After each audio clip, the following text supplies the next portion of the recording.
Hello, LinkedIn family, for yet another very interesting LinkedIn Live. Today, we have a great panel that will be sharing with us on the importance of having a digital brain to run your enterprise and to run your supply chain and to help you run your supply chain as a company. So let me briefly introduce first and foremost the panelists. So I'll start with Stephan de Barse, who is the Executive Vice President for O9 Solutions on the right, left, right left corner. There you go. I kind of mixed it up. He's leading all the go-to-market activities globally for O9 Solutions, and he also continues to play a big part in terms of adopting the O9 technology at top Fortune 500 companies, including Nestle or AB InBev. So, Stephan, thanks for joining us. Thanks, Radu. Looking forward to a discussion today with Frank and Knut. Yes, and yes, our next introduction is for Knut Alicke, who is a partner at McKinsey Company. He's the leader of the firm's work in manufacturing and supply chain, working on a wide variety of topics, including supply chain management, digital supply chains, and advanced analytics, supply chain transformations. And he's also a visiting professor of supply chain at the University of Cologne. So, Knut, thanks for joining us. Very happy to be here. Will be a great panel. Thanks. And last but not least, on the left corner, we have Frank Stegherr, who is currently the Senior Vice President for Supply Chain Management and Logistics at Schaeffler Group. He comes with more than 20 years of experience in supply chain information and project management across a variety of industry sectors, having also worked for companies like Kathrein, Nokia, as well as Infineon Technologies. So Frank, thanks for joining us as well. Well, thank you for the invitation, Radu, and it's a pleasure to join this panel. Excellent. So as always, people that are watching us live on LinkedIn, comment your questions, your comments, your threats, your feedback on the comment section, and I will ask our panelists as we go, as many as I can. And I want to start first and foremost, and I'll start with Stephan. We had this interaction recently on a post on LinkedIn regarding concurrent planning versus sequential planning, and it's a topic that, of course, I will ask all the panel, but I'll start with you, Stephan. And I wanted to ask for your thoughts first. The diagram that we shared on, and maybe it's a fairly antique model that a lot of companies approach the integrated business planning, S&OP processes, and so on. And what's the newer version from your perspective that needs to be addressed? Yeah, thanks, Radu. And indeed, I think there was a good discussion that we had where I just saw a very traditional picture of supply chain planning, right? First of all, was the traditional S&OP, the traditional demand planning, then the supply planning down to scheduling. And first and foremost, I reacted on that because I found that very supply chain centric and supply chain siloed. And I think when we talk about integrated business planning, it's not so much of just the supply chain. We need to have a business conversation, across actually the value chain, which means that we need to think about, first of all, where the demand is coming from and who is actually driving the demand. And that's obviously the sales and revenue management organization. Then we need to think about, okay, if that is the organization that is driving demand and making decisions, that is where planning should then start. And then obviously it has to be integrated with supply chain as well as with finance. So the entire thinking, and I think we've learned that now as well, through this COVID period, it's not just about the traditional supply chain planning.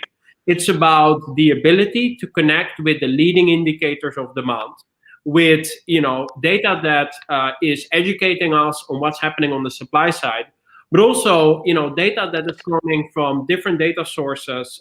For instance, the entire operations execution, where we now see digital factories, digital warehouses, right? So that data becomes available as well. And then if you think about the product side, a lot of companies are now putting IoT devices or embedded software in products. Why? To get real-time data on product performance, on product usage, and so forth. So the entire notion is there is now so much data around there, right? And the question is, how do we make use of that? And how do we turn that into planning and decision-making across the entire value stream?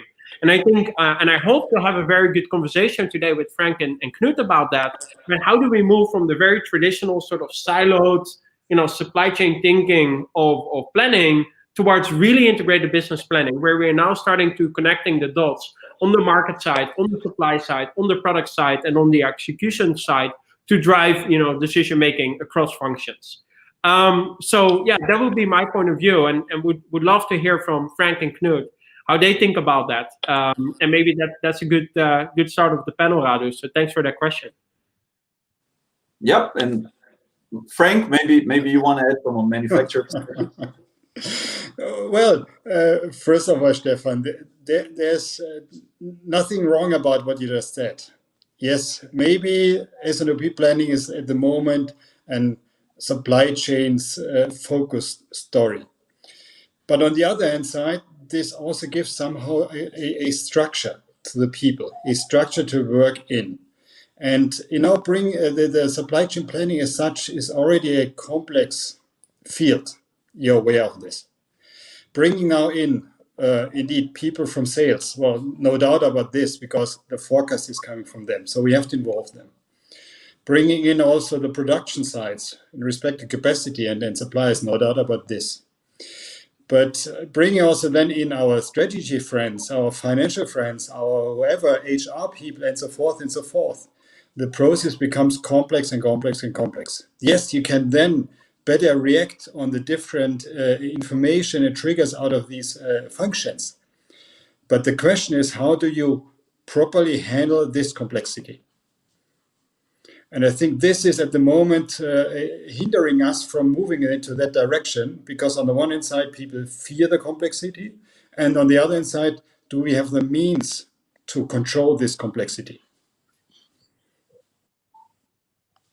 But maybe Knut, you out of your perspective, having a broad range of companies in focus, are there some answers to this, how to manage this kind of complexity?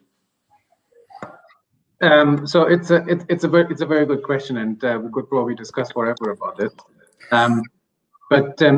So let me maybe step back and what we see often with working with our clients.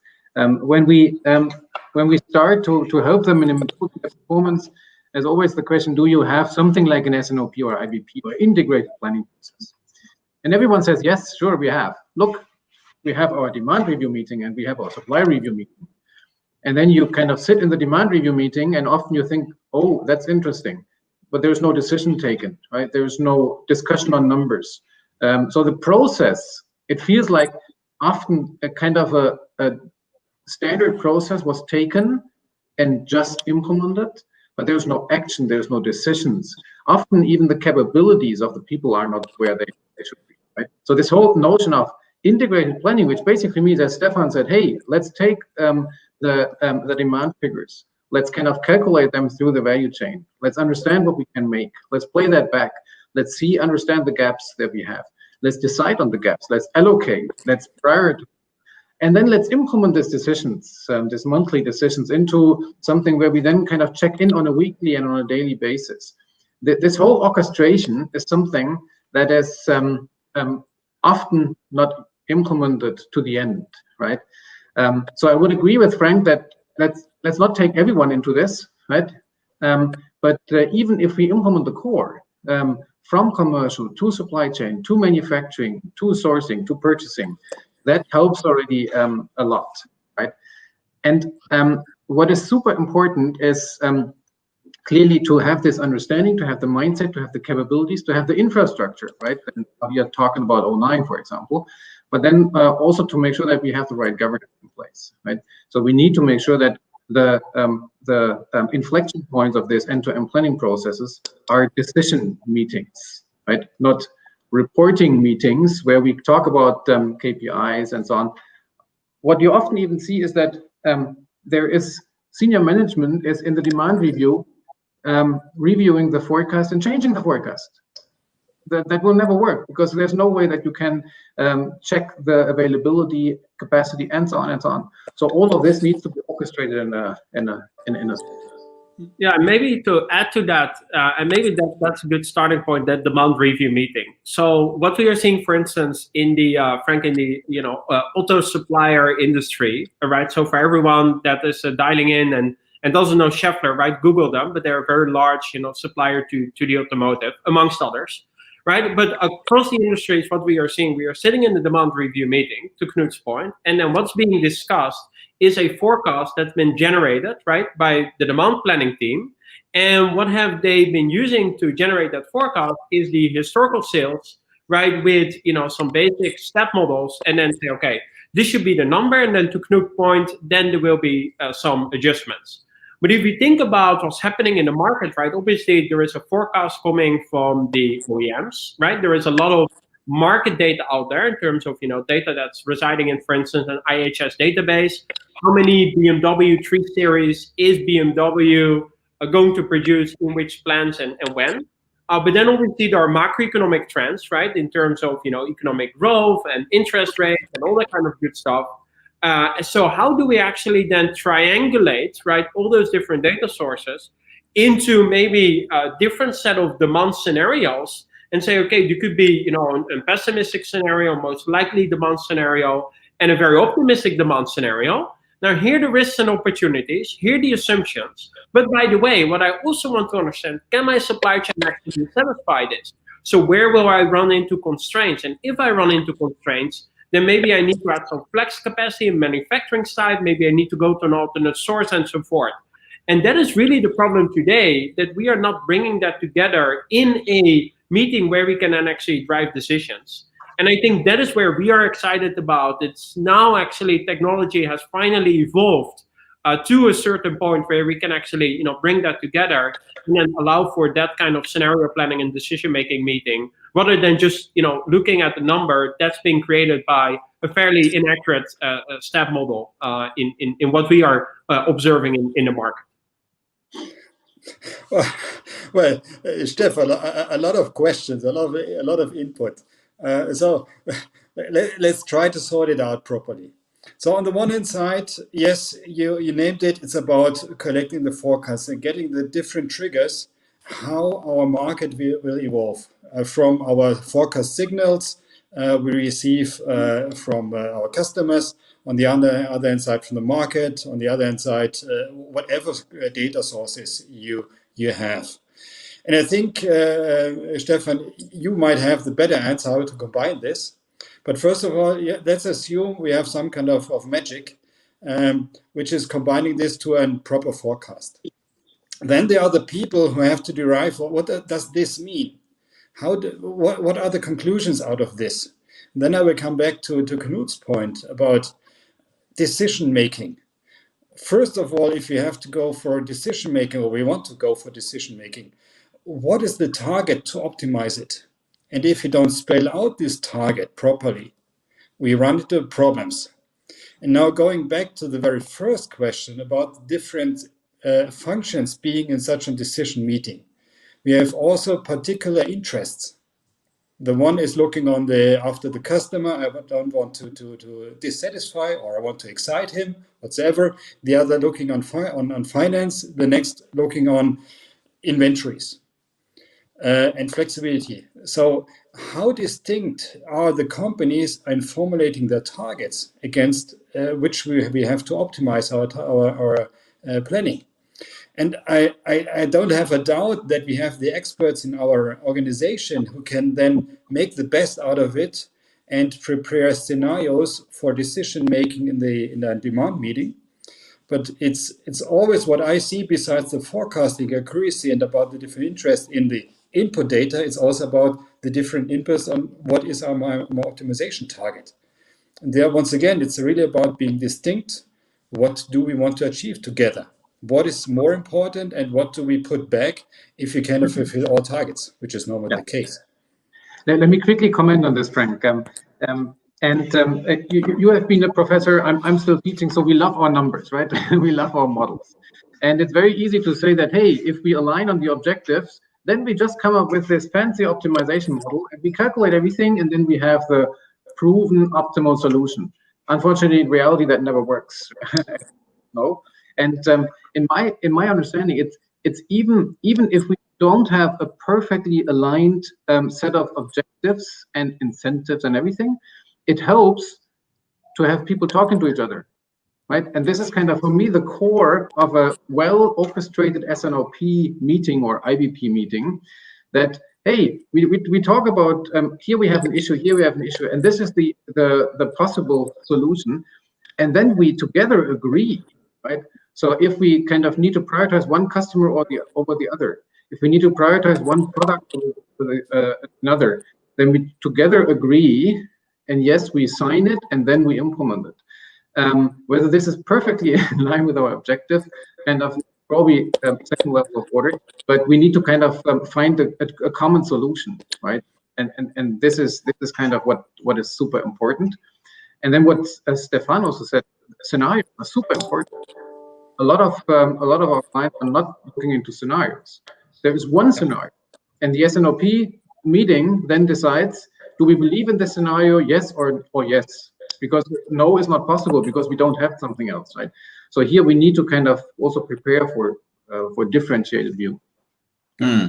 I'll just quickly, I just 1 second. I'll pull some so that you get some immediate feedback that people are loving it. Yeah. So here you go. There's like, so keep going, guys. I won't interrupt. I just want to quickly angle it a little bit, also on the point of mindset. And I mean, I recently had a conversation with the chief supply chain officer of a large FMCG, and his point was forecasts and planning moved from, or almost reporting moved from bi-monthly, I think they had twice a month now, to every day almost, because of COVID-19.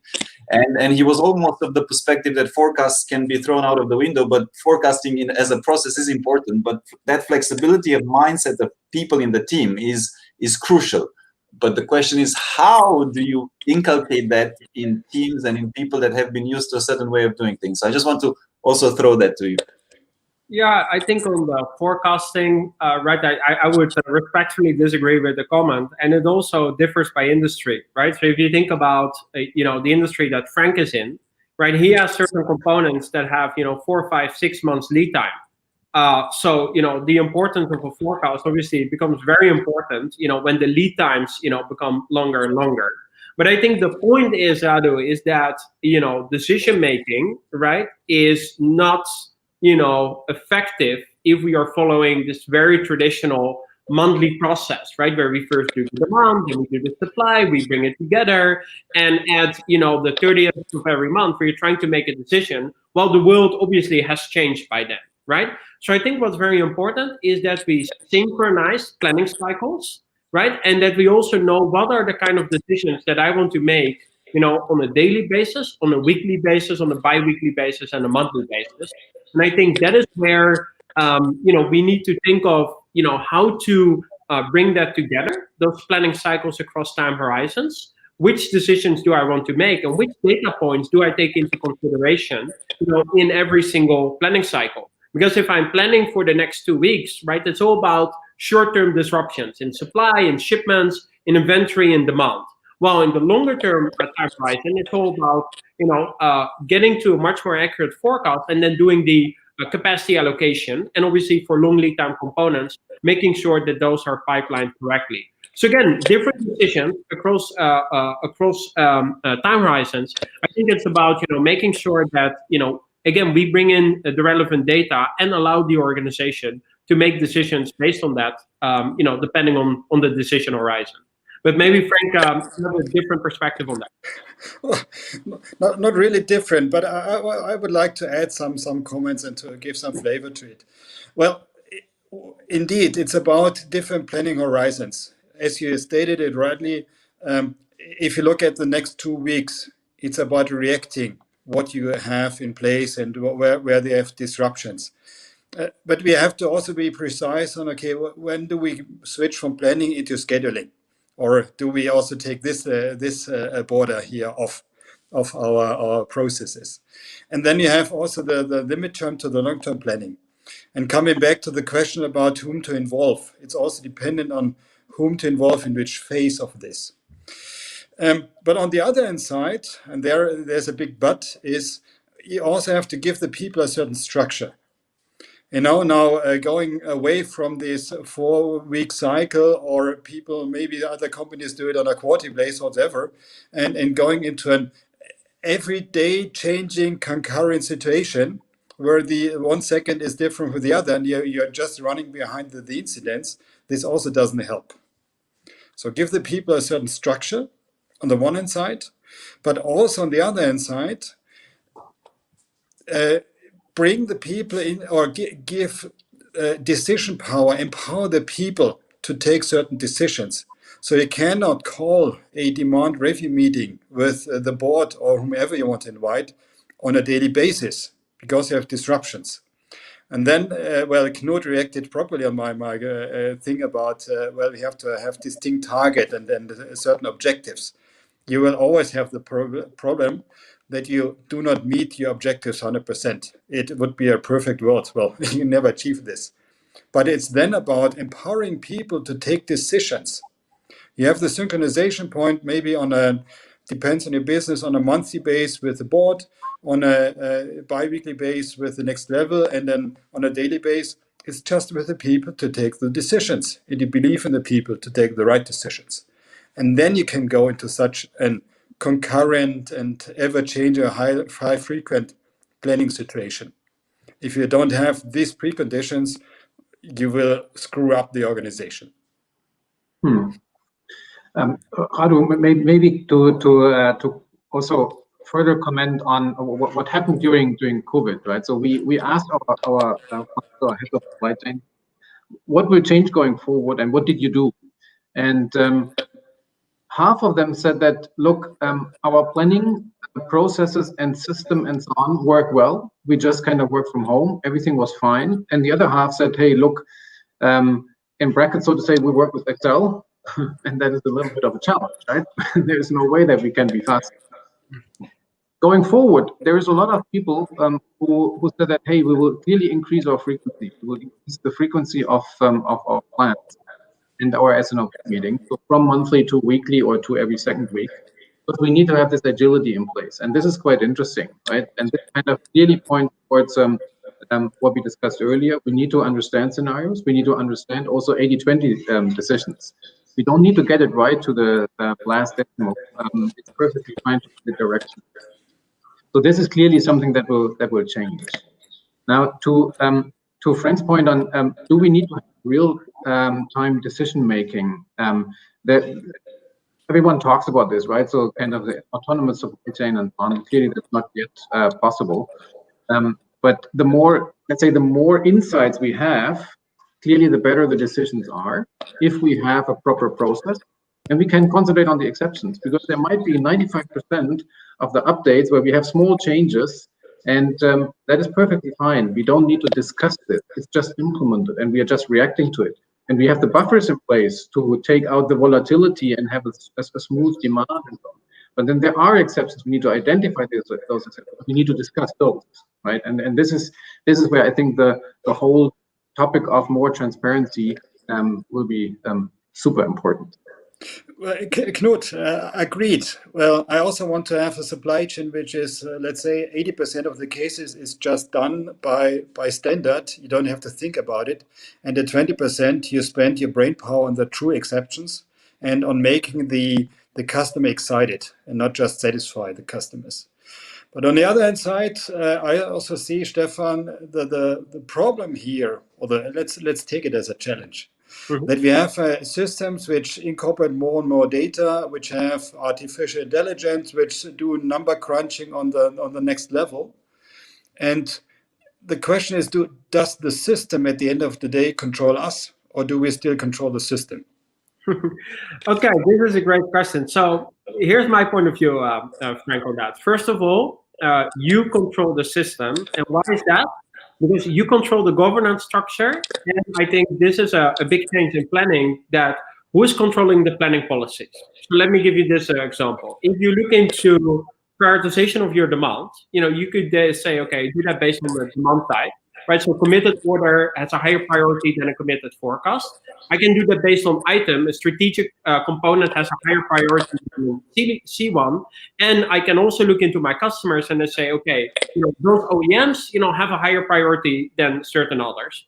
And then obviously you have other planning policies like your pre-build policies, your inventory policies, and so forth. So those are the planning policies that you control. And in many organizations, what we are seeing have not been well defined. So what happens? I have constraints. I'm constrained, and I'm a salesperson. Maybe I can shout very loud. Maybe Knut not so much. So I'm actually going to get allocation. which obviously might not be the right business decision to take. So the point of view is, the moment you put in the planning policies and the business rules, then the platform obviously can automate all of that. And that is also, I think, where on the short term, we are actually getting closer and closer to sort of autonomous planning, right? Because I have a shipment delay, I have a PO that's delayed, I have a demand surge, right? Based on those planning rules, the planning platform should suggest and prescribe to the end user what to do. Then it's up to you and sort of the change management in the organization, whether you just follow that recommendation or want to have a manual step. But ultimately, I think it's really, human and machine sort of coming together, right? Where again, you control planning policies, machine takes care of decision making and making the recommendations of what needs to be escalated to a higher echelon in the org to make a decision. Well, Stephan, well understood. And by the way, I did my PhD 20 years back in artificial intelligence. So I also get what you're talking about. But once again, I think it's not that easy. Knut, we talked about the topic of creating scenarios. And based on the scenario, taking decisions. And then you can imagine in such a demand review meeting, the question would be, okay, why did you derive this scenario? What is the benefit of this? Well, the benefit, you can draw some nice charts, but it's also about, do we understand the scenario? Do we understand the impact of the scenario? Do you understand maybe why the system proposed such a scenario?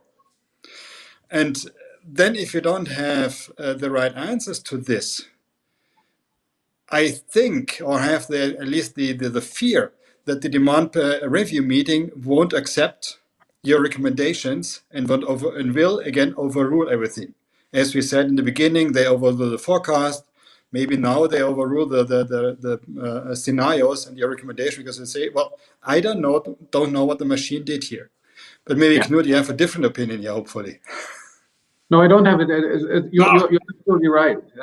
And this is also kind of from a research point of view quite interesting, that all the AI guys, if you think about pure AI players, they like 5 years ago said, hey, we don't need to have any user interface because everything is anyhow done by the machine, right? By whom you have a user.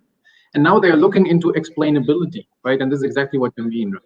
So we need to explain our decisions, and that's not necessarily only for AI, but that's also for, even if we do an MRP, there's a lot of people who don't understand MRP, right?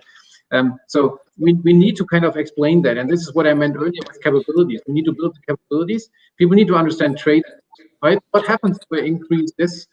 What happens if I want to have a higher service level? What happens if I want to have a lower inventory? What does that mean for the overall supply chain? And I think here scenario planning can help a lot.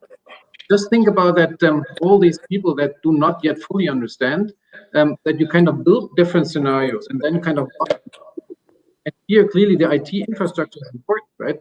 If you then take Stephan and kind of Stephan walks you through the knowledge graph of all 9, that helps to explain, right? So only showing scenarios and saying, hey, scenario 1 is margin 1, scenario 2 is margin X, and so on, that clearly does not help. So you need to show the picture and also what changes, sensitivities and so on. But honestly, we are not yet there, right? We often talk about one solution. There's no trade-off. There's just one solution. No, but Frank and Knut, I love this discussion because actually, Knut, you have a colleague, Julian Fischer. He always says the job is to paint the perceived black box white.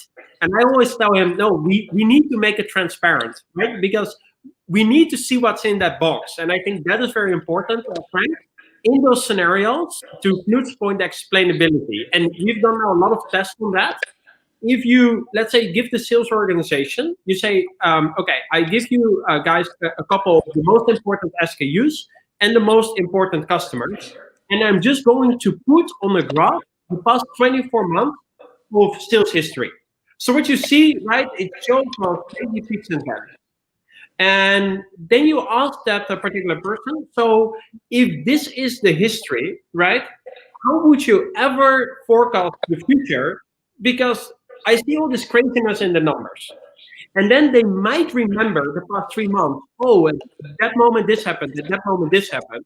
So now I start already to make them think about drivers. But then if we paint the picture, we see at that moment in time, right, BMW decided that this particular model would also take your product. And at this particular moment, this happens. So the moment we start putting into the drivers, make it visible and have a discussion about what, for instance, drives demand, that is a game changer versus just saying, oh, that number shows so many units times this ASP. I mean, no one would believe that. And I think that is very important to bring innovation in explaining the models. Well, maybe just to clarify the situation here, you know, as I also did my PhD in artificial intelligence, I know the questions that I was questioned when I presented it. Well, Frank, can you explain to me why your AI system has chosen this order, not that order to be produced? And the answer was, I don't know. And I even don't care, because at the end of the day, it's a question, do I deliver the customer in time? Do I have the costs under control? Is my inventory not skyrocket high or whatever? And now looking over the last, oh man, I don't count the years anymore. I think I shouldn't. But it's at least more than 20 years since that point in time. A lot changed. So I'm just looking into my iPhone, and we just naturally accept the artificial intelligence, what the iPhone is presenting to me. So therefore, we are now with the systems like you are offering and some of the competitors are offering. This gives a tremendous step ahead, and we can really utilize this capability in the future. I want to utilize it. But we also have to manage the expectations. It won't be the game changer tomorrow. There are people now at my age who may adopt to this change or not. They are grown up, which are just in that systematic since years and live with this and just accept it.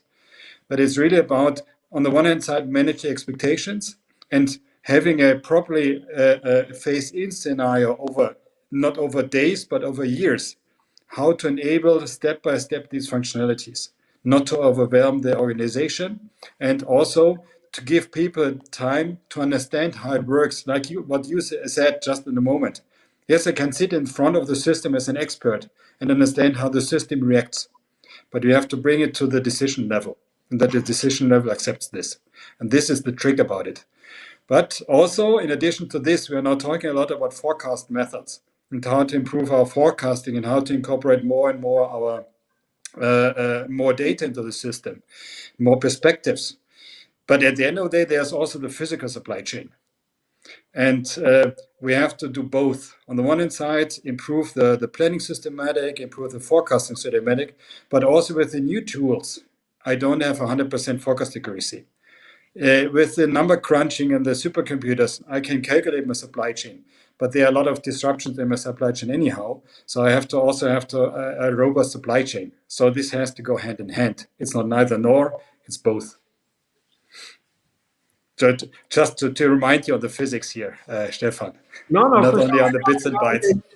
I mean, Frank, I'm not disagreeing there at all. I'm also not disagreeing on the fact that forecasts will never give you 100% accuracy. But I think if we can boost it to a certain level, as well as then actually create a fully digital representation of your physical supply chain, because coming back then to scenario planning, we will be wrong, right?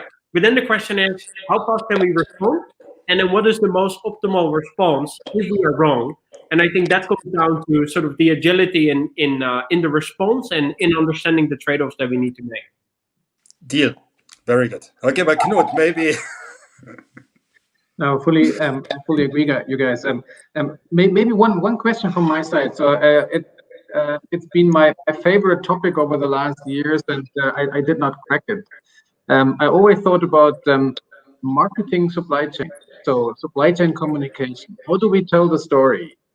Because what I often see is that commercial people clearly by nature are very good in this, right? So, hey, I did win a new customer, very good. The supply chain guys are more like, oh, I'm only at 97% OTIF. I'm not so good, right? And so supply chain people tend to be more beaten up than others.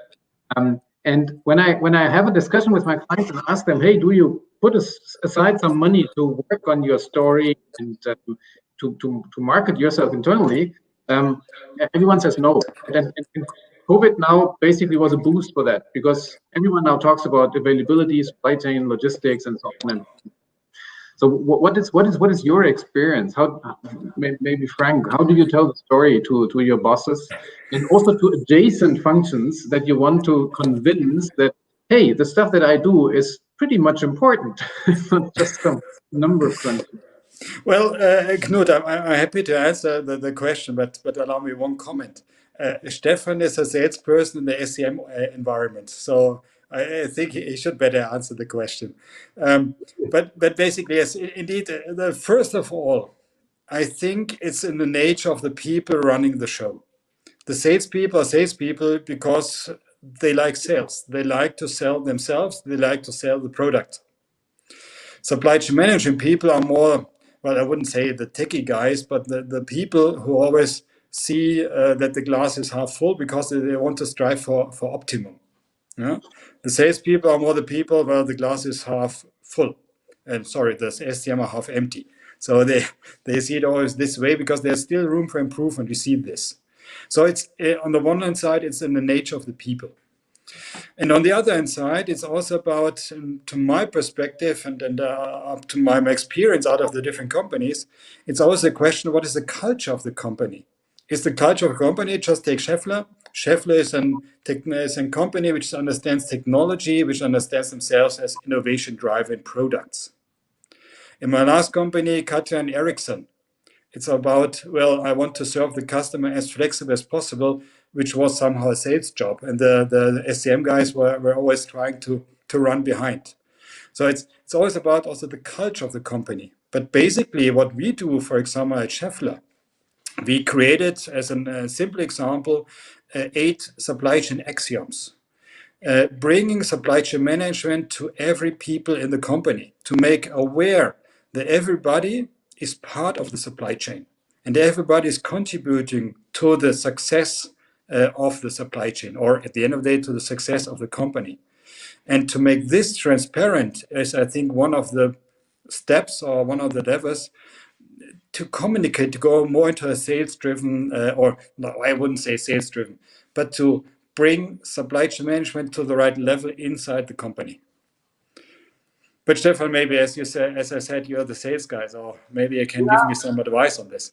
Yeah. Actually, I went from supply chain to a more salesy role because company I worked for before, I was heading the planning function. But I thought that supply chain, first of all, is very interesting, right? Because you truly oversee the entire company from what drives demand all the way down to where you source your components or raw materials.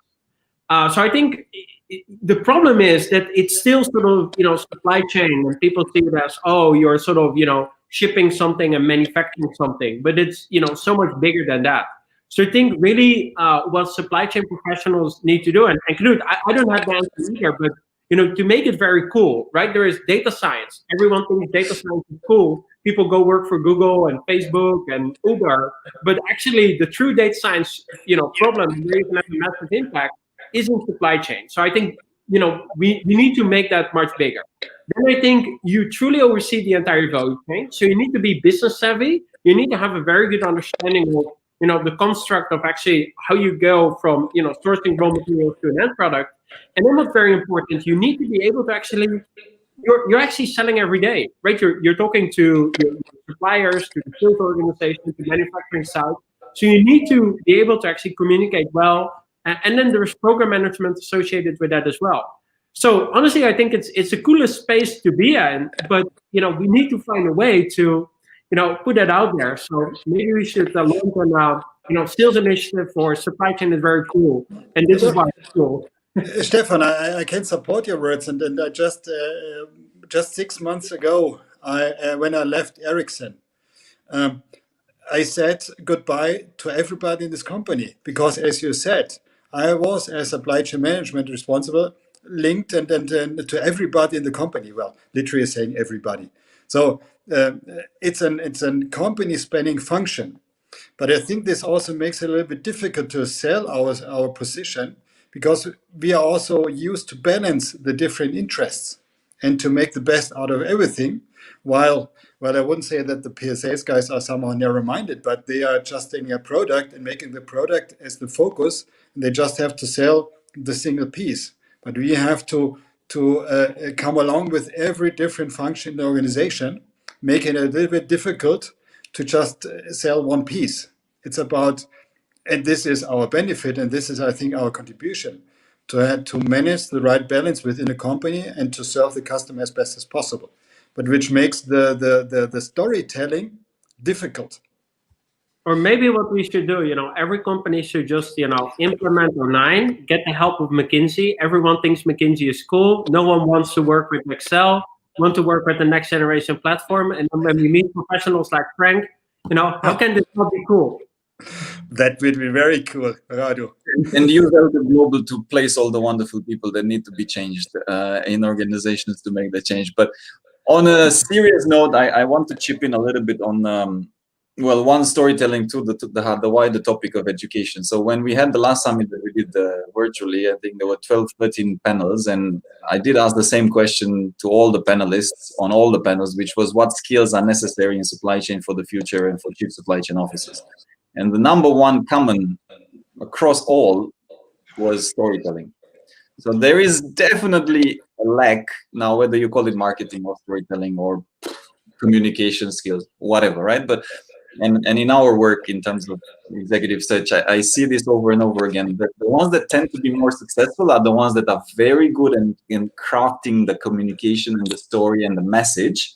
And then you can change minds, right? Stories change minds. And whilst I agree with Frank that obviously there's cultures and there's organizations that are more sales, and I do also believe that if you have a crafty person in charge of supply chain operations, manufacturing, whatever is the top of that, it can change minds as long as that person is really good. Obviously, you need to influence, you need to build relationships and all of that.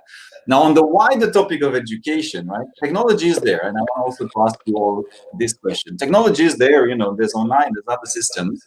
We don't lack technology, but we lack, one, understanding of what technology can do for us. Two, flexibility, or we don't know what we don't know. I mean, simply put, a lot of people don't know what we don't know. I mean, if you have Excel and you're operating on Excel, you don't even, what we're talking now and what you guys are talking, you're probably like, these guys are talking error. They're talking, Mars and Pluto and what is this? So I guess my question is, how do you even start that process of educating, or how do you accelerate the process of educating organizations and people so that they can accelerate also coming on board on this new tech and obviously new ways of doing things? Yeah, maybe I can start, and then please jump in. So indeed, it's super important to have this capability building as part of the journey, right? So you change processes, you might even change organizations, you might implement a new IT system, but you need to kind of take the people along with you in capability building. So there is something where often you want to address a large group where you kind of teach fundamentals, right? Where you basically say, hey, this is supply chain, this is the decisions, this is what you want to do.